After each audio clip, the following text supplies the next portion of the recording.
आज हम कैपेसिटर यानी धारिता और उससे जनित जनरेटर क्या होता है उससे रिलेटेड चैप्टर 4 है ये ऑब्जेक्टिव सीरीज का। और आपने अगर पिछले वीडियोस को नहीं देखा है तो प्लेलिस्ट में फिजिक्स वाले में जाके कॉन्सेप्ट और वीडियो ज़रूर देखिए। आप अपना चैप्टर को ऑब्जेक्टिव से इस तरह सजा लीजिए जो एग्ज़ाम में आपका दिक्कत ना हो। तो चलिए हम शुरू करते हैं। आपका कहता है कि प्रभावी विद्युत धारिता 5 माइक्रोफैरड प्राप्त करने के लिए सिर्फ 2 माइक्रोफैरड कम से कम कितने संधारित्र की आवश्यकता होगी। तो 2 के कम से कम कितने संधारित्र की आवश्यकता हो सकती है। तो 2 माइक्रोफैरड्स का हमको कम से कम कितना संधारित्र लेना पड़ेगा और 5 हमको चाहिए कितना, ऊपर हमारा 5 चाहिए तो हमें संधारित्र कैसा चाहिए। तो संधारित्र हमें क्या 5 लाने के लिए 5 संधारित्र लाने के लिए तो हमको 2 का कितना चाहिए, तो 4 संधारित्र चाहिए। और इसे हम कम से कम जब भी बोलेगा तो ये इसको हम कहते हैं सीरीज कॉम्बिनेशन। ऐसे सीरीज में हम क्या जोड़ेंगे, कैपेसिटर को सीरीज में जोड़ते चलेंगे, सीरीज में कैपेसिटर को जोड़ देंगे। तो इस तरह के कैपेसिटर्स में हमें कम से कम संधारित्र की आवश्यकता होती है, कैपेसिटेंस की आवश्यकता होती है। अब देखिए फिगर में कहता है ए और बी बिंदु के बीच की तुल्य कैपेसिटर यानी इक्विवेलेंट कैपेसिटर्स क्या होता है देखेंगे तो यहाँ पर सीरीज में जुड़ा हुआ है और एक ठो बीच में क्या जुड़ा हुआ है, एक ठो कैपेसिटर के बीच में जुड़ा हुआ है। तो इस तरह के कैपेसिटर्स का आंसर कैसे निकालते हैं। तो यहाँ पर देखिए 4 कितने बार है, 4 1 2 3 4 बार 4 है, ठीक है, 4 बार 4 है। और यहाँ पर देखेंगे तो 2 माइक्रोफैरड्स का एक संधारित्र पैरेलल में जुड़ा हुआ। तो इन सारे को अगर हम जोड़ के कैलकुलेट करेंगे, नीचे का 4 आपका कांस्टेंट आ जाएगा और ऊपर में भी 4 आ जाएगा और प्लस में यहाँ 2 आ जाएगा। तो ये दोनों को अगर मल्टीप्लाई करें 4 दूना 8, देखिए इसको जैसे आप मल्टीप्लाई कर दीजिएगा यहाँ पर ये 4 दूना 8 8 4 12 हो जाएगा, 12 और अपॉन 4 और इसके रिलेटेड में हमको 4 चाहिए तो 4 है।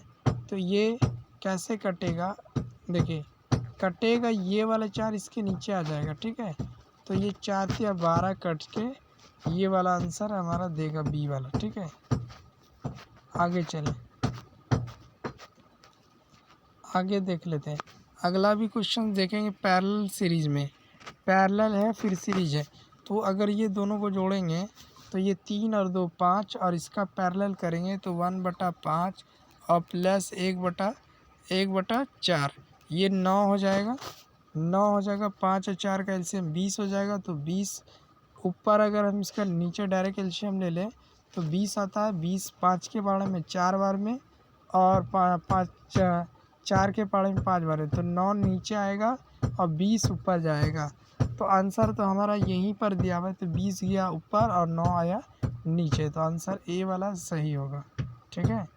इस टाइप देखिए। अब ये वाला जो संधारित्र की धारिता 2017 में ही पूछा है एग्ज़ाम में, तो इसका डायरेक्ट हम आंसर कैलकुलेट करके है क्या हुआ 36 आ जाएगा, ठीक है। अगला कहता है कि शीशे की एक प्लेट संधारित्र वायु में बीचों में खिसकाया गया है तो इसकी धारिता होगी। वायु में खिसकाए जाते हैं तो इसकी धारिता बढ़ती जाती है, वायु में ये धारिता बढ़ती जाती है, ठीक है। अगला क्वेश्चन कहता है 2 आवेशित चालक जिन पर आवेश भिन्न मात्राएं पर एक सुचालक द्वारा संबंधित किया कर दिया जाए तो इससे क्या सही होता है।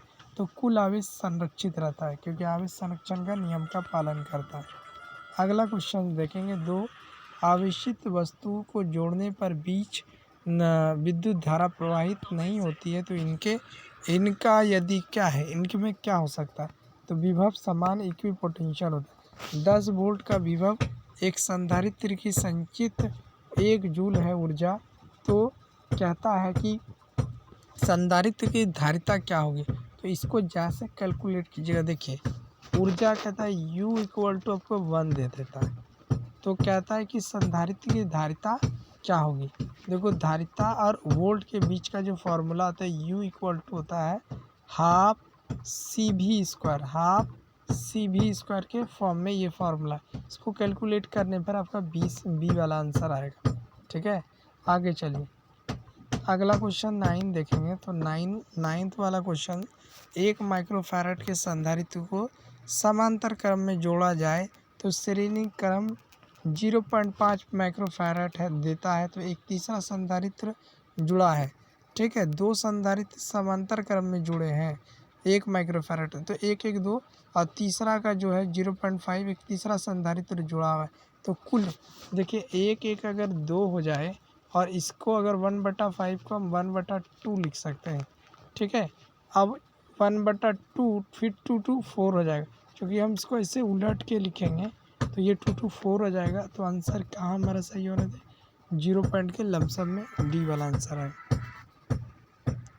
चलो अगला क्वेश्चन देखते हैं कि संधारित्र आवेशित संधारित्र पट्टिकाओं में संघटित पट्टिका का योग होता है। योग जब भी पूछ ले तो शून्य होगा, क्योंकि प्लस चार्ज और माइनस चार्ज इक्वल टू 0 होता है, क्योंकि ये जो प्लेट्स हैं, एक प्लेट पॉजिटिव और दूसरी प्लेट नेगेटिव रहती है, तो 0 हो जाएगा। अब देखिए इसमें से क्वेश्चन से जो है हमारे नीचे देखेंगे तो दो संधारित्र सी संधारित्र समांतर क्रम में जोड़ा जाए तो इसकी तुल्य धारिता सी का है, तो 2C आंसर होना चाहिए। सी है तो 2C आंसर आएगा। ठीक है, समांतर क्रम में डायरेक्ट जुड़ जाता है। संधारित्र का मात्रक होता है तो फैराडे होता है, क्योंकि आपका फॉर्मूला है तो C = Q/V। Q/V इसका फॉर्मूला है, तो इसको कूलम्स और पर वोल्ट भी बोलते हैं, और दूसरा नाम फैराडे के नाम से जाना जाता है। ठीक है, अगला क्वेश्चन देखते हैं 13। गोलीय चालक की धारिता अनुक्रमानुपातिक त्रिज्या के होगा, किसके होगा, तो त्रिज्या के समानुपाती, क्योंकि C = होता है 4πε × r के, ये फार्मूला है गोलीय चालक के लिए। अब देखो बिंदु आवेश के लिए जो पूछता है 8 बिंदु एक दूसरे से, तो इससे रिलेटेड ये दुगना हो जाता है। क्या होता है दुगना वाला, एक प्रावैद्युत समांतर पट्टिका संधारित्र के बीच डाला गया तो देने पर इसकी धारिता होती है, तो धारिता बढ़ जाती है। ठीक है, धारिता का मान बढ़ जाती है। क्वेश्चन कहता है 3 संधारित्र प्रत्येक सी धारिता श्रेणी क्रम में जोड़ा जाए। श्रेणी क्रम में जब भी जोड़ा जाएगा तो C तो है ही है और ऊपर में 3 आ जाएगा, तो 3C इक्विवेलेंट में आ जाएगा। ठीक है, इक्विवेलेंट निकालेंगे तो 3C आ जाएगा। देखिए बार्न डी ग्राफ, ये जनरेटर से क्वेश्चन आ जाता है। जनरेटर से क्वेश्चन आएगा तो ये उच्च वोल्ट पर काम करता है। बार्न डी जी जनरेटर 125 और 5 वोल्ट, ये जब भी क्वेश्चन आए 125 का क्यूब रूट निकालेंगे तो 5, और इसको किससे गुना कर देंगे, 50 से गुना कर दीजिए, तो 50 से 25, यानी यहाँ पर कौन सा आंसर होगा, आंसर कौन हो जाएगा, 25 है ना, ये वाला आंसर हमारा हो जाएगा। इसमें सिर्फ 1 0 जोड़ देना। ठीक है ना,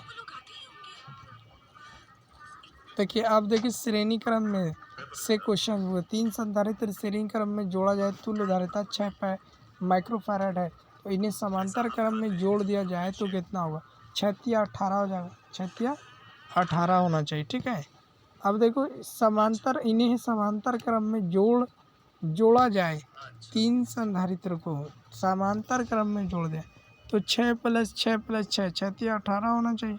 आंसर देखना है 6 या 18 होगा। और 54 कब होगा, किस केस में होगा, 54 कब होगा, तो यहाँ पर देखिए 3 संधारित्र को श्रेणी क्रम में जोड़ा जाए तो उसकी तुल्य धारिता 6 दी हुई है। अच्छा, तुल्य धारिता 6 दी हुई है, तो तुल्य धारिता 6 दी हुई, अगर समांतर क्रम में इसको जोड़ेंगे तो इसकी धारिता कितनी आएगी, इसकी धारिता कितनी आएगी, 6 कब आ सकता है, 9 × 54, यानी ऊपर 9 होगा नीचे 6, तो ये 54 वाला आंसर सही होगा। ठीक है, अगला क्वेश्चन कहता है कि धातु का प्रावैद्युत, धातु इन्फिनिटी पे जाता है, धातु इन्फिनिटी पे होता है।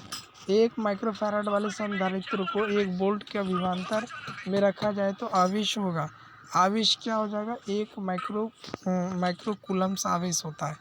अब देखो ये 64 बिंदु वाला कुछ नहीं करना, इसका रूट निकाल दीजिए, रूट क्या होगा 64 का, क्यूब रूट 4, और इसको 5 से गुना करें, 5 चौके 20, आंसर जहाँ पर 20 आ रहा है वही वाला आंसर सही होगा। ठीक है, अगला अच्छा, किसी समंदर पट्टिका संधारित्र में दोनों प्लेटों के एकांकीय आयतन की ऊर्जा का मान होता है, तो ये वाला ई स्क्वायर में होता है, ठीक है ना। आपका आपका कंप्लीट हो गया संधारित्र वाला भी चैप्टर, ठीक है। ठीक है, ये संधारित्र वाला आपका चैप्टर जो है